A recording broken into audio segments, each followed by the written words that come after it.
Hello friends, इस video में हम बात करेंगे अल्टरनेटिंग करंट या वोल्टेज की एवरेज वैल्यू के बारे में। क्योंकि यहाँ पे बच्चों को कन्फ्यूजन रहता है काफ़ी सारा कि जैसे हमें पता है कि जो अल्टरनेटिंग करंट है या अल्टरनेटिंग वोल्टेज है हमारे पास, जिसको हम ग्राफिकली इस तरह से रिप्रेजेंट कर सकते हैं।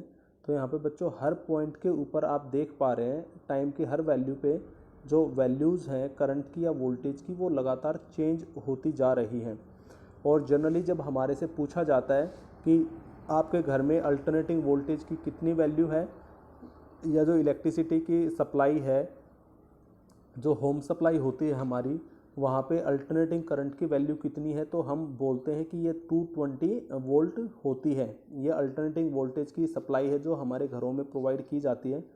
तो बच्चों क्योंकि हर पॉइंट पे वैल्यू लगातार चेंज हो रही है, तो हम कैसे कह सकते हैं कि ये 220 वोल्ट है।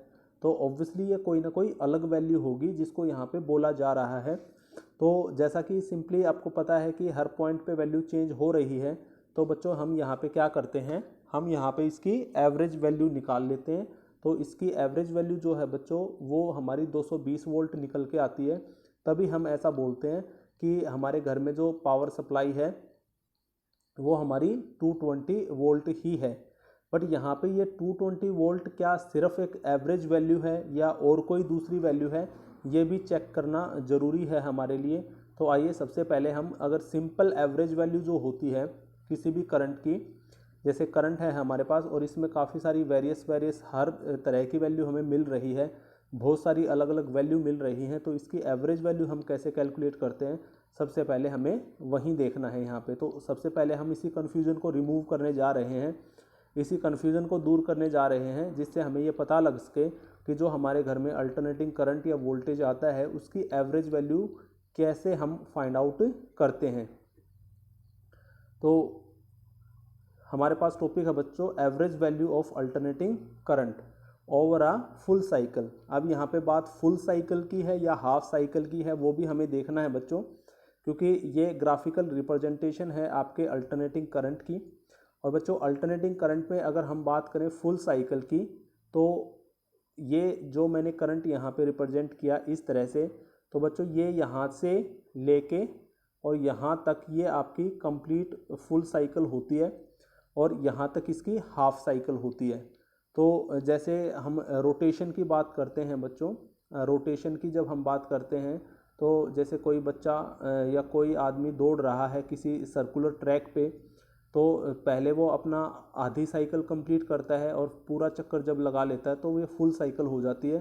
तो इसका भी जो ग्राफ है वो हमने 11वीं क्लास में ऑसिलेशन में एंड वेव में ये स्टडी किया है ऑसिलेशंस में। तो यहाँ पे जो ये इसका पूरा का पूरा जो ये रोटेशन है इसका अगर हम ग्राफ बनाते हैं तो ये ग्राफ भी कुछ इसी तरह से निकल के आता है जो अल्टरनेटिंग करंट का ग्राफ होता है। तो इनमें काफ़ी सारी सिमिलरिटीज़ होती हैं, तो यहाँ पे इसको भी यहाँ से समझाया जा सकता है। तो फिलहाल ये आपके पास अल्टरनेटिंग करंट का ग्राफ है बच्चों। तो ये अल्टरनेटिंग करंट में ये फुल साइकिल होती है आपकी, हाफ साइकिल ये है आपकी, और हाफ साइकिल ये जिसमें करंट अपनी डायरेक्शन को चेंज कर लेता है।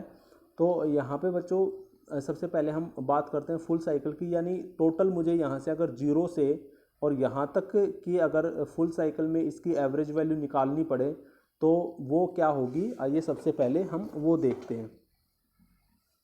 तो as average value of alternating current, अब यहाँ पे बच्चों जैसे एवरेज स्पीड निकालते हैं तो एवरेज स्पीड होती है total displacement upon total time. तो इसी तरह से हम एवरेज वैल्यू निकाल रहे हैं अल्टरनेटिंग करंट की, तो ये होगी बच्चों total charge upon total time, यानी टोटल जितना भी आपने टाइम लिया है।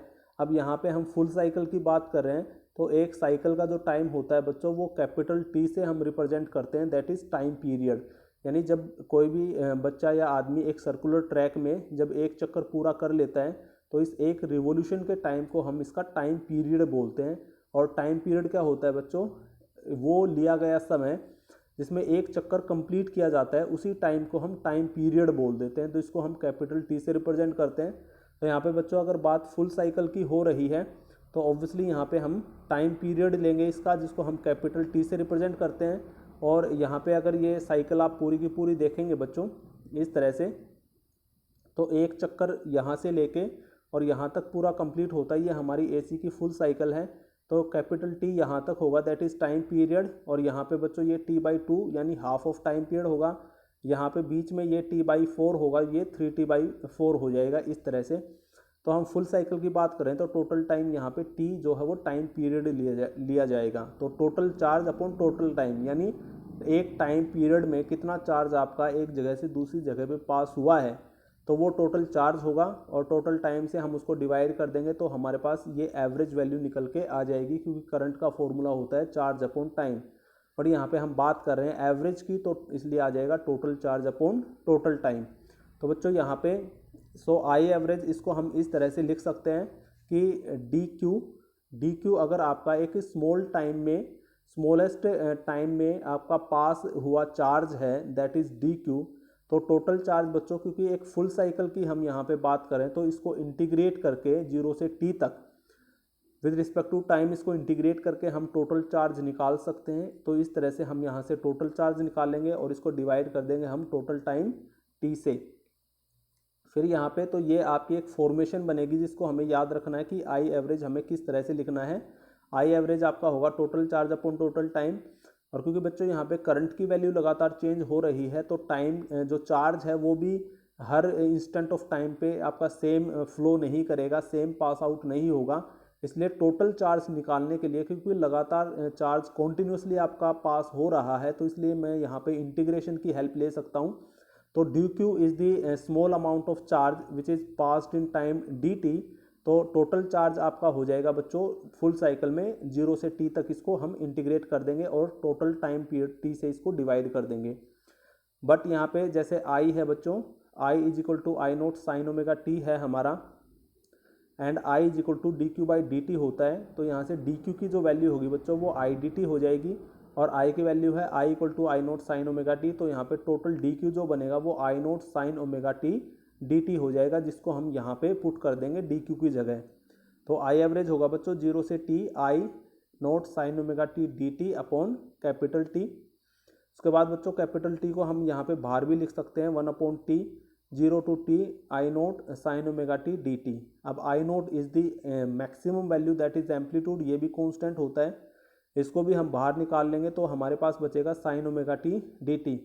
और साइन ओमेगा टी का जो इंटीग्रेशन होगा बच्चों विद रिस्पेक्ट टू टी, ये होगा minus cos omega T upon omega, minus cos omega T upon omega, और लिमिट आपकी लग जाएंगी 0 से t तक। यहाँ पे अब हम ये वैल्यू पुट कर देते हैं बच्चों, तो माइनस साइन हमने बाहर निकाल लिया, ओमेगा को नीचे रख दिया, तो कोस omega capital T minus cos omega 0।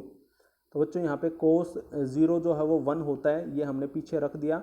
अब हम यहाँ पे क्या करेंगे, माइनस आई नोट नीचे ओमेगा टी और कोस ओमेगा कैपिटल टी। अब बच्चों जो ओमेगा होता है यहाँ पे एंगुलर फ्रीक्वेंसी, वो 2 पाई बाई टी के इक्वल होता है, 2 पाई बाई टी के इक्वल होगा। तो बच्चों हम यहाँ पे ये इसकी वैल्यू रखेंगे कैपिटल टी की, ओमेगा की वैल्यू रखेंगे, तो ओमेगा की वैल्यू है 2 पाई बाई टी, और इनटू में ये कैपिटल टी आएगा, तो टी से टी कैंसिल हो जाएगा आपका यहाँ से। तो हमारे पास कोस 2 पाई बचेगा, और कोस 2 पाई भी हमारे पास 1 ही होता है, तो ये 1 माइनस 1 0 हो जाएगा। तो इस तरह से ओवर आ फुल साइकिल अगर हम करंट की सिंपल एवरेज वैल्यू की बात करें तो ये 0 होती है, I average is equal to 0, क्योंकि साफ साफ दिखाई दे रहा है बच्चों कि हाफ साइकिल में जितनी वैल्यू पॉजिटिव है, नेक्स्ट हाफ साइकिल में उतनी ही वैल्यू हमारी नेगेटिव है। तो जितना पॉजिटिव उतना ही नेगेटिव, तो टोटल आएगा हमारे पास 0। तो ये हमें याद रखना है कि अगर हम सिंपल एवरेज वैल्यू की बात कर रहे हैं तो अल्टरनेटिंग करंट की average value over a full cycle ये बच्चों 0 होती है हमारे पास। अब फुल साइकिल में तो वैल्यू 0 है, तो हम इसकी हाफ साइकिल की बात कर लेते हैं कि हाफ साइकिल में ये वैल्यू कितनी होगी। तो बच्चों अगर हम हाफ साइकिल की बात करें तो ये हमारे पास इसकी हाफ साइकिल है सिर्फ। तो आप देख पा रहे हैं कि हाफ साइकिल में करंट जो है वो इंक्रीज़ कर रहा है फिर डिक्रीज़ कर रहा है, यानी करंट की बहुत सारी वैल्यू मेरे पास है। तो इसलिए यहाँ पे ऑब्वियसली ये 0 तो नहीं हो सकती, क्योंकि जितना पॉजिटिव उतना ही नेगेटिव यहाँ पे नहीं है, सिर्फ कुछ वैल्यू इंक्रीज़ कर रही है, कुछ वैल्यू डिक्रीज़ कर रही हैं आपकी, बट हैं सारी पॉजिटिव ही हमारी। तो इसलिए टोटल यहाँ पे वैल्यू हम इसकी निकाल सकते हैं। तो आइए देखते हैं हमें क्या करना पड़ेगा इसके लिए।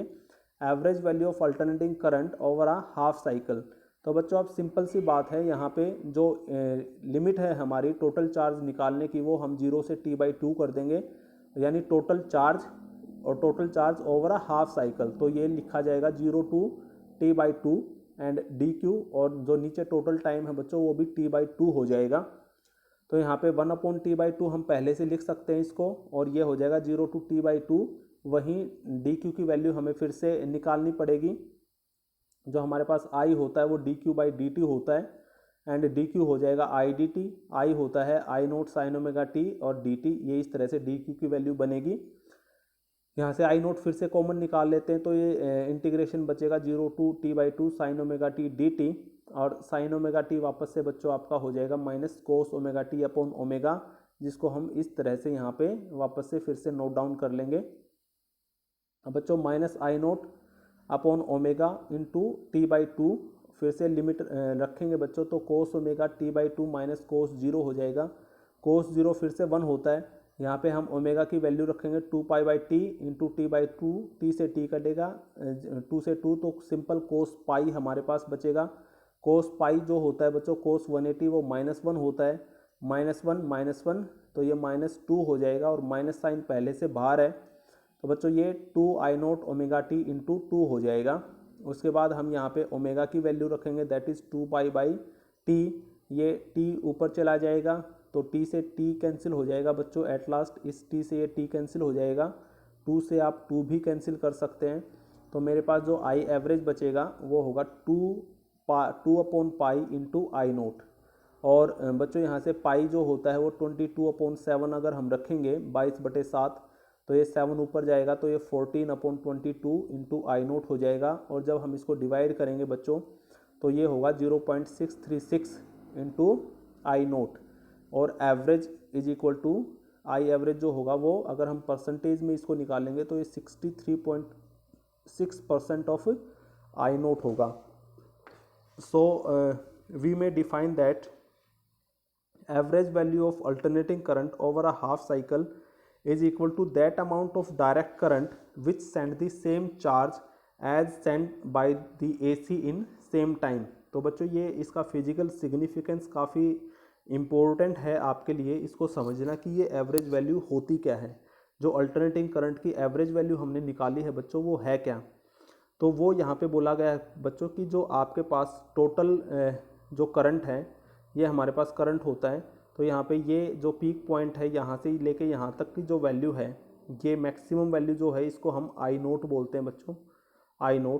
तो ये जो I0 है सारी की सारी आपकी, अगर इसका आप 63% निकाल देते हैं तो वही हमारे पास क्या होगी, इसकी एवरेज वैल्यू होगी, क्योंकि ये आया है 63.6% ऑफ I0, यानी जो एवरेज वैल्यू होती है वो मैक्सिमम करंट का 63% ही होती है, इसको हम I एवरेज बोलते हैं। दूसरा बच्चों अगर ये 63% है तो इसको हम रिजेंबल कर सकते हैं एक डायरेक्ट करंट से, यानी अगर आप टोटल अल्टरनेटिंग करंट फ्लो करवाते हो तो करंट फ्लो करता है बच्चों जब चार्ज आपका फ्लो करता है। तो ये कह रहा है कि यहाँ पे आपने जितने टाइम में अल्टरनेटिंग करंट फ्लो करवाया, अगर उतने ही टाइम में आप इसका 63% निकाल के और वो डायरेक्ट करंट अगर आप फ्लो करवाते तो सेम अमाउंट ऑफ चार्ज ही आपका सेंड होता, और उसी को हम इसकी एवरेज वैल्यू बोलते हैं। तो इस तरह से आप इसको अंडरस्टूड कर सकते हैं। तो इस वीडियो में बच्चों हमने डिस्कस किया कि जो अल्टरनेटिंग करंट या वोल्टेज है, हाँ अगर हम वोल्टेज की बात करें बच्चों तो सिंपल बिल्कुल इसी तरह से आप वोल्टेज की भी वैल्यू फाइंड आउट कर सकते हैं, क्योंकि यहाँ पे सिंपल ये हो जाएगा कि जो I equal to I0 sine omega t है उसकी जगह पे simple E is equal to E0 sine omega t आएगा, वैल्यूज़ में कोई चेंज नहीं होगा बच्चों, और यही वैल्यू आपकी, यानी फुल साइकिल की बात करेंगे तो अल्टरनेटिंग करंट की वैल्यू 0 है तो वोल्टेज की वैल्यू भी 0 रहेगी, और अल्टरनेटिंग करंट की वैल्यू 63.6% ऑफ I0 है, तो E एवरेज जो होगी बच्चों, यानी अल्टरनेटिंग वोल्टेज की जो एवरेज वैल्यू होगी वो भी 63.6% ऑफ E0 यानी मैक्सिमम वैल्यू का 63% ही हो जाएगी। बिल्कुल सेम आर्टिकल आपको फॉलो करना पड़ेगा, सिर्फ यहाँ पे ये वैल्यूज, ये E की जगह I और I0 की जगह E0 आपको रखना पड़ेगा, बाकी सारी चीज़ें सेम रहेंगी, और इस तरह से आप ये वैल्यू कैलकुलेट कर सकते हैं। Thank you.